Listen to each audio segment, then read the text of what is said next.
सर्वदेवता सेवा समिति मंडी के अध्यक्ष शिवपाल शर्मा ने समस्त देवी देवताओं के कार्डदारों और देव समाज से जुड़े हुए लोगों से आह्वान किया था कि इस विपदा के समय देवता के खजाने से सरकार का सहयोग किया जाए।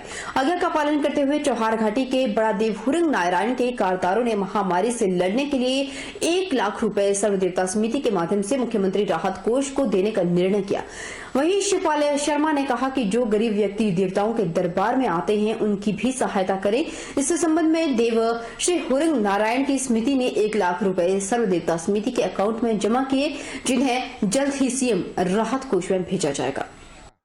शिवरात्रि के देवता के अध्यक्ष कमेटीदार शिवपाल शर्मा जी, उनके आह्वान पर उन्होंने सब देवताओं से आह्वान किया था कि जो महामारी फैली हुई है, जो कोरोना वायरस, जिसको लेकर सारे देवता को बढ़ चढ़कर भाग लें, इसको देखते हुए आज हुरंग नारायण समिति ने 1 लाख रुपया सर्व देव समिति अकाउंट में जमा किए सीएम राहत कोष के लिए, और सब देवताओं को बढ़ चढ़कर भाग लें। कोविड-19 के देशव्यापी प्रकोप में जरूरतमंदों की सहायता के लिए मंडी जिला के जोगिंदरनगर में 92 वर्षीय एक बुजुर्ग महिला में मिसाल कायम की है, यानी कि पेश की है। 92 वर्ष की एक बुजुर्ग महिला ने अपनी पेंशन राशि में से 11,000 रुपए की राशि भेंट कर मानवता की अनूठी इबारत लिख डाली। उम्र के इस पड़ाव में बुजुर्ग महिला के इस जज्बे को देखकर प्रशासनिक अधिकारी ही नहीं, उपमंडल के हजारों आबादी के लोग भी हैरान हैं। कोरोना के कहर को लेकर एक और जहां कुछ ऐसे लोग अपने अपने घरों में सरकारी राशन को भरने की होड़ में लगे हुए हैं, ऐसे में बुजुर्ग महिला ने अपनी आजीवन जमा पूंजी का कुछ हिस्सा कोरोना यानी कि कोविड-19 में प्रदान कर प्रभावित परिवारों की सहायता से अलग पहल की है। बुजुर्ग महिला नारदू देवी जोगिंदरनगर शहर के नजदीकी ढेलू गांव की रहने वाली है, जिसे बुढ़ापा पेंशन सरकार के द्वारा दी जाती है। बड़ी मुश्किल से उसके खाते में 25,000 रुपए की राशि जमा हुई थी। इसमें से उसने 11,000 रुपए की राशि जोगिंदरनगर रेड क्रॉस सोसाइटी में इसलिए दान कर दी क्योंकि इस समय राष्ट्रीय आपदा से निपटने के लिए अधिक से अधिक आर्थिक सहायता की जरूरत है। इससे पहले भी नारदू देवी जरूरतमंदों के लिए अपनी पेंशन का अधिकांश हिस्सा खर्च कर चुकी है। ढेलू से भारतीय डाकघर में पहुंची नारदू देवी ने अपने खाते से 11,000 रुपए की राशि निकाली और फिर खुद उपमंडलाधिकारी नागरिक कार्यालय में पहुंचकर एसडीएम अमित मेहरा को दान स्वरूप भेंट की।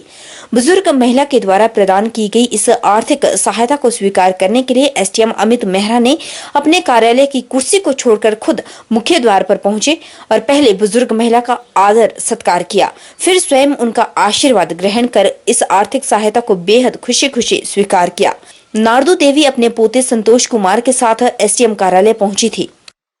मैं धन्यवाद करता हूं जोगिंदरनगर के कई ऐसे गणमान्य लोगों का जिन्होंने sub divisional red cross society, PM relief fund, CM Covid solidarity fund में दान देके कंट्रीब्यूट करके हमारी जो इसके साथ लड़ाई है उसमें अपना योगदान दिया है। इसके अतिरिक्त मैं ये भी कहना चाहूँगा इस आपके चैनल के माध्यम से कि आज की तारीख में जो हमारे लिए सबसे महत्वपूर्ण है वो ये है कि जो लोग रिसेंटली आपके इलाके में आप आए हैं या आपको ऐसा दिखता है कोई नया व्यक्ति बाहर से आया हुआ, तो उसकी सूचना जो है प्रशासन को देना सुनिश्चित करें।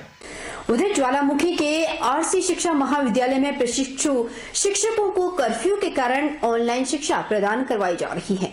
कॉलेज में बीएड के 150 और डीआईएलडी के 46 प्रशिक्षुओं की कक्षाएं चलती थी, लेकिन कोरोना महामारी के चलते कॉलेज बंद हो गए। अब प्रधानाचार्य ने प्रशिक्षुओं की शिक्षा में विलंब न हो इसलिए ऑनलाइन शिक्षा का सहारा लिया जा रहा है।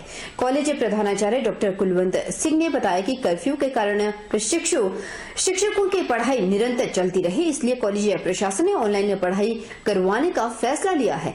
अब प्रशिक्षु शिक्षकों को व्हाट्सएप ग्रुप बनाकर पढ़ाई करवाई जा रही है। सभी शिक्षक ग्रुप में प्रशिक्षु शिक्षकों को वीडियो ऑडियो पाठ्यक्रम नोटिस आदि भेजकर पढ़ाई करवा रहे हैं। आने वाले समय में वीडियो कॉलिंग के माध्यम से भी लेक्चर व पढ़ाई करवाने की योजना है। ये ऑनलाइन पढ़ाई का तरीका प्रशिक्षु शिक्षकों को काफी पसंद आ रहा है और वो भी इसमें दिलचस्पी दिखा रहे हैं। अब इनकी पढ़ाई बिना किसी बाधा के लगातार चलती रहेगी और कर्फ्यू का पालन भी होता रहेगा। हमारे महाविद्यालय ने ऑनलाइन टीचिंग स्टार्ट कर दी है। हमारे प्राध्यापक वर्ग जो है ऑनलाइन टीचिंग के द्वारा बच्चों को पढ़ा रहे हैं। व्हाट्सएप हो, वीडियो कॉन्फ्रेंसिंग जो डिफरेंट ऐप्स है हो, उनके थ्रू वो नोट्स प्रिपेयर कर रहे हैं, वीडियो ऑडियोज़ बना रहे हैं और बच्चों को पढ़ा रहे हैं, ताकि जो हमारे पीपल टीचर्स हैं, चाहे वो बीएड स्ट्रीम के हों या जेबीटी स्ट्रीम के हों, दोनों स्ट्रीम्स के जो टीचर हैं वो बच्चों को पढ़ा रहे हैं, उनको ऑनलाइन टीचिंग करवा रहे हैं। बच्चों को पहले ही बहुत लॉस हो चुका है, उस लॉस को कंपनसेट करने के लिए ऑनलाइन टीचिंग स्टार्ट हो चुकी है और ये आने वाले समय की ज़रूरत भी है। हमारा अध्यापक हर प्रकार से सक्षम होना चाहिए, वो ऑनलाइन या ऑफलाइन किसी भी माध्यम के द्वारा बच्चों को अच्छी शिक्षा दे पाएँ। पद्धर उपमंडल में आए दिन अलग अलग जगह अफीम की अवैध खेती करने के मामले बनाए जा रहे हैं। पद्धर पुलिस अलग अलग स्थानों में अफीम की अवैध खेती पर बड़ी से बड़ी कार्रवाई प्रतिदिन कर रही है। 15 अप्रैल को चौहार घाटी की 2 पंचायतों रोपा और कथोग में पद्धर पुलिस ने 6 मामले एनडीपीएस अधिनियम के तहत दर्ज किए। 18 अप्रैल को कटौला पुलिस ने गश्त के दौरान गांव कुटार उप तहसील कटौला पुलिस थाना पद्धर में अवैध अफीम की खेती गश्त के दौरान पाई गई। पद्धर पुलिस ने तुरंत कार्रवाई करते हुए अफीम की अवैध खेती करने वालों के खिलाफ अलग अलग 2 मामले दर्ज किए हैं। गांव का 18 अप्रैल को दर्ज किया गया पहले मामले में 3,300 यानी कि 424 अफीम के पौधे और दूसरे मुकदमा में 2,146 पौधे अफीम के अवैध खेतों में बीजे हुए पाए गए। अभी सिर्फ 4 दिन में ही पद्धर पुलिस ने पद्धर के चौमाहा, पद्धर के सुराहन, टीप, चौहार घाटी के कथोग, रोपा, छुछल, बनबाग, कटौला के कुटार आदि कुछ ही स्थानों से अभी तक कुल मिलाकर 12,585 अवैध अफीमों के पौधे किसानों की खेती में बीजे हुए पाए गए और पुलिस ने एनडीपीएस एक्ट के तहत मामले दर्ज भी कर लिए हैं। मामलों पर पुलिस की आगामी कार्रवाई अमल में लाई जा रही है। कुठार गांव में कुल 5,570 अफीम के पौधे को पकड़ा है, जिसमें एसआईयू की टीम और पुलिस कमान पुलिस इकट्ठे ज्वाइंट ऑपरेशन में यह कार्य किया गया है। जहां पर काफ़ी दिनों से शिकायत आ रही थी, यह बहुत दूर का रिमोट एरिया है जहां पर सड़क की सुविधा भी नहीं है। तो इसी तरह से ये अभियान पुलिस द्वारा छेड़ा गया है, इसका अभी हम जारी रखेंगे और आइंदा भी हम इस तरह से कार्रवाई करते रहेंगे। और सभी से मेरा निवेदन है कि वे अपनी अपनी जो फसल उन्होंने नशे के बारे में उगाई है उसको उखाड़ दें। प्रदेश सहित जिला मंडी में कोविड-19 को लेकर जारी कर्फ्यू के दौरान शनिवार को सुंदरनगर की ग्राम पंचायत महादेव के घांगल में स्थानीय लोगों द्वारा एक पोल्ट्री फार्म मालिक के बीच उपजे विवाद से माहौल गर्मा गया। वहीं पोल्ट्री फार्म किसी स्थानीय कांग्रेस नेता द्वारा लीज पर दिया जाना बताया जा रहा है। इस कारण मौके पर हालात इतने खराब हो गए हैं कि पंचायत प्रधान द्वारा बीएसएल कॉलोनी थाना पुलिस को सूचना दी गई। लगभग 1 घंटे से ऊपर चले इस हाई वोल्टेज ड्रामा के दौरान तुरंत कार्रवाई अमल में लाते हुए पुलिस टीम ने एएसआई महेंद्र सिंह राणा की अगुवाई में मौके पर आकर पोल्ट्री फार्म मालिक से पंजाब से चूजे लाने को लेकर परमिशन मांगी गई। इसके उपरांत पोल्ट्री फार्म मालिक द्वारा आनन फानन में पंजाब से अपने फोन पर परमिशन मंगवाकर विवाद को खत्म किया गया।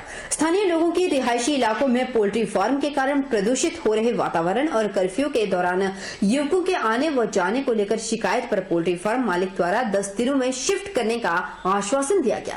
वहीं मामले में मौके पर पुलिस टीम द्वारा एक बाइक का भी चालान किया गया। मेरे पास स्थानीय लोगों की कंप्लेंट आई थी कि हमारे यहाँ महादेव में जो पोल्ट्री फार्म खुला है ब्रह्मदास चौहान जी का, वहाँ पे आजकल जो चूजे पड़े हुए हैं और उनकी जो है बदबू बहुत ज़्यादा फैली हुई है, क्योंकि लोगों का ये भी कहना था कि वो वहाँ पर चिकन बेच रहे हैं और जो बचता है खुला मांस खुला फेंक रहे हैं, उसके जो वेस्टेज है उसको खुले में फेंक रहे हैं। और वहाँ पे पंख भी थे, वो हमने पंचायत सहित वार्ड पंचों सहित मौका किया था, उसमें पाया गया था ऐसा। और हमने परसों जो हम ब्रह्मदास चौहान जी भी आए थे, उनसे बातचीत हुई, उनको भी हमने 10 दिन का समय दिया था। सर, ग्राम पंचायत महादेव के मेंबर अमर सिंह ने यहाँ पे कंप्लेंट करी थी कि पोल्ट्री फार्म को रखा है एक, उसके जो चूजे वगैरह जो आती हैं वो 15 तारीख को आए, लेकिन उसके बारे में किसने परमिशन दी, किसने उसको अलाउ किया, तो उसके बारे में उन्होंने हमारे को कागज़ वगैरह बताए, पूरे डॉक्यूमेंट वगैरह ठीक से सही पाए गए। और इन्होंने बोला जो स्थानीय लोग हैं इनको थोड़ा प्रॉब्लम आ रही है कि गर्मियों के दिन आ रहे हैं तो इससे जो है बदबू वगैरह फैलती है, तो उन्होंने बोला कि इसको हम 26 तारीख को खाली कर देंगे। 10 दिन का टाइम दिया प्रधान जी को, पूरी पंचायत ऐसी महादेव के प्रधान जी के पास इन्होंने रिटर्न में दिया कि ऐसे से हम इसको खाली कर देंगे 26 तारीख को। कोरोना संक्रमण को देखते हुए देश भर में दूसरे चरण का लॉकडाउन शुरू हो गया। बिलासपुर प्रशासन द्वारा पंजाब राज्य के साथ साथ अन्य जिलों के साथ लगती सीमाएं सील की गई है और जगह जगह नाकाबंदी के साथ पुलिस टीमों का पहरा है। बावजूद इसके कुछ लोग चोरी छिपे जंगलों, खेतों की पगडंडियों और कच्चे रास्तों से होकर हिमाचल की सीमाओं में प्रवेश कर रहे हैं। शनिवार को भी कर्फ्यू के बावजूद पंजाब से हिमाचल में दाखिल हो रहे 12 लोगों को गरमोड़ा पुलिस नाके पर दबोचा गया। पुलिस ने उपरोक्त 12 लोगों की मेडिकल जांच के बाद उन्हें 14 दिन के क्वारंटीन किया गया है। उपरोक्त पकड़े गए 12 लोग उपमंडल स्वार घाट के ही गांव के हैं, जो कि झारखंड में किसी कंपनी में काम करते थे। बताते चले कि स्वार घाट में बने क्वारंटीन कैंप लगभग भर चुके हैं और प्रशासन भी अब ऐसे लोगों को क्वारंटीन कैंप में नहीं रख सकता। ऐसे में प्रशासन ने ऐसे लोगों के खिलाफ सख्ती बरतने की चेतावनी दी है। जो भी लोग बॉर्डर पर पहुंच रहे हैं उनको फर्दर क्वारंटाइन कैंप्स में लिया जा रहा है। ऐसे कोई लोग जो बिना सूचना के अपने घरों तक पहुंचे हैं चोर रास्तों का उपयोग करके और कोई सूचना नहीं दी है, उनके विरुद्ध हम पहले ही 16 लोगों के विरुद्ध FIR लॉन्च कर चुके हैं अलग अलग धाराओं में जी।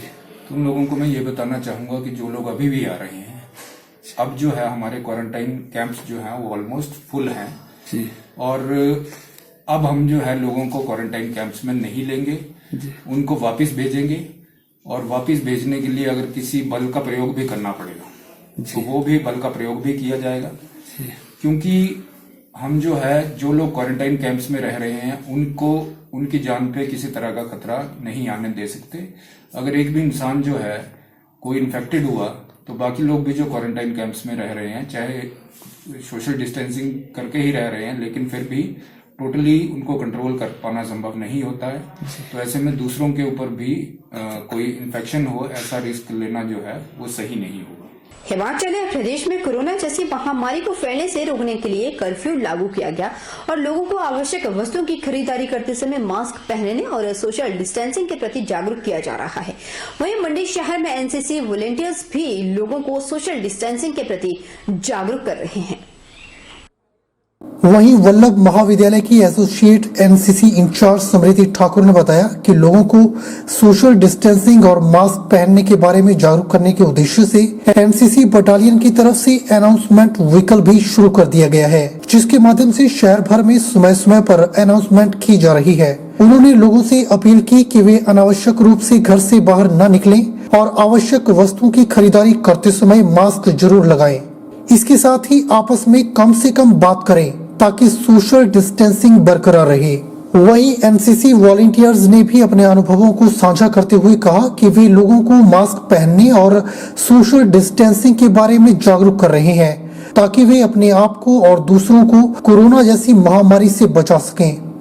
आज हमें ऑलमोस्ट 1 वीक हो गया है, हम NCC कैडेट्स और हम लोग यहाँ पे प्रशासन को अपनी सेवाएं देते हुए कल से हमने एक अनाउंसमेंट व्हीकल भी शुरू की है बटालियन की तरफ से, जो कि लोगों को सोशल डिस्टेंसिंग के बारे में जागरूक कर रही है और अपनी और आसपास की सफाई मेंटेन करने के लिए जो है उनको अवगत करवा रही है।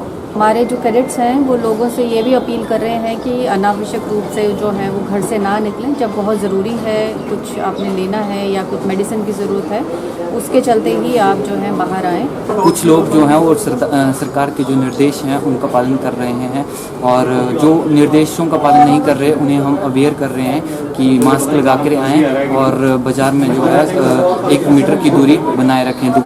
वहीं नामधारी संगत ट्रस्ट मंडी की ओर से एनसीसी वॉलंटियर्स को प्रतिदिन दोपहर का भोजन करवाया जा रहा है। नामधारी संगत ट्रस्ट की ओर से हरदीप सिंह राजा ने कहा कि एनसीसी वॉलंटियर्स इस महामारी के दौर में अपनी महत्वपूर्ण सेवाएं दे रही है ताकि कोरोना जैसी महामारी से हम सभी बच सकें। ये जो सेवा है ये श्री सतगुरु दलीप सिंह जी की कृपा द्वारा उनके आदेश द्वारा चालू की गई है। ये जो हमारे एनसीसी के कैडेट हैं ये लॉकडाउन में अपनी सर्विस दे रहे हैं और इनकी सर्विस की सराहना करनी चाहिए क्योंकि ये अपने घर बार छोड़कर हमारे लिए हमारी रक्षा के लिए तैनात हुए हैं। नामधारी संगत इनका बहुत स्वागत करती है और प्रतिदिन जब तक ये सर्विस देते रहेंगे नामधारी संगत दोपहर का भोजन इनको उपलब्ध कराती रहेगी। जहां जिस तरह से प्रशासन बार बार सभी को कह रहा है कि आप अपने घर पर रहे, अगर आप जरूरी काम से कहीं जा रहे हैं तो आप मास्क पहनकर जरूर जाएं। मास्क आपके लिए बहुत जरूरी है और अगर आप खरीदारी कर रहे हैं तो आप सोशल डिस्टेंसिंग जरूर बनाए रखें। हम यही कहते हैं बार बार आपसे और सब आपसे यही कहते हैं, लेकिन सोचना और समझना आपको खुद है। आपको सुरक्षित रहना है तो इन नियमों का पालन करना होगा। अगर आप देश की सुरक्षा चाहते हैं, देश को आगे बढ़ता देखना चाहते हैं तो आपको अपना बहुत बहुत बहुत ख्याल रखना होगा।